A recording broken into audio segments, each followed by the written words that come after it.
Presiden Joko Widodo, Jokowi, menyambut baik inisiatif penyelenggaraan side event The Partnership for Global Infrastructure and Investment, GII.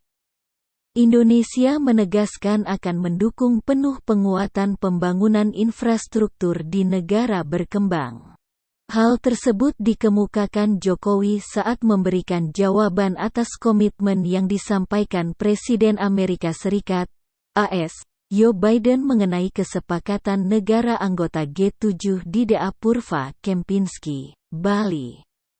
Selasa, tanggal 15 November tahun 2022. Krisis multidimensional yang tengah dihadapi dunia membawa tantangan tersendiri bagi pembangunan infrastruktur di negara berkembang termasuk melalui penyusutan ruang fiskal, kata Jokowi. Jokowi memandang, ada beberapa hal yang perlu diperhatikan di GII dalam mendukung pembangunan infrastruktur di negara berkembang. Pertama, dukungan dari country driven berdasarkan kebutuhan real negara tujuan. Konsultasi dan dialog dengan negara penerima harus menjadi pedoman utama.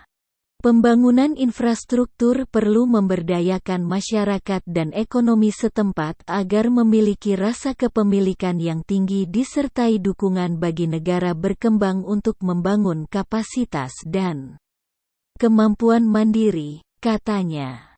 Dengan demikian, negara berkembang dapat lebih tangguh menghadapi tantangan global di masa mendatang. Sebagai contoh, Indonesia tengah mendorong pemerataan pembangunan melalui pemindahan ibu kota ke Nusantara. Ini akan membuka peluang investasi sebesar $20,8 miliar di berbagai sektor infrastruktur, jelasnya. Kedua, sambung Jokowi, upaya harus didasarkan paradigma kolaborasi. Jokowi menekankan pelibatan lebih banyak pemangku kepentingan termasuk sektor swasta akan membawa manfaat nyata. Saya percaya inisiatif seperti PGII akan semakin bermanfaat jika melibatkan sebanyak-banyaknya negara di dunia, katanya.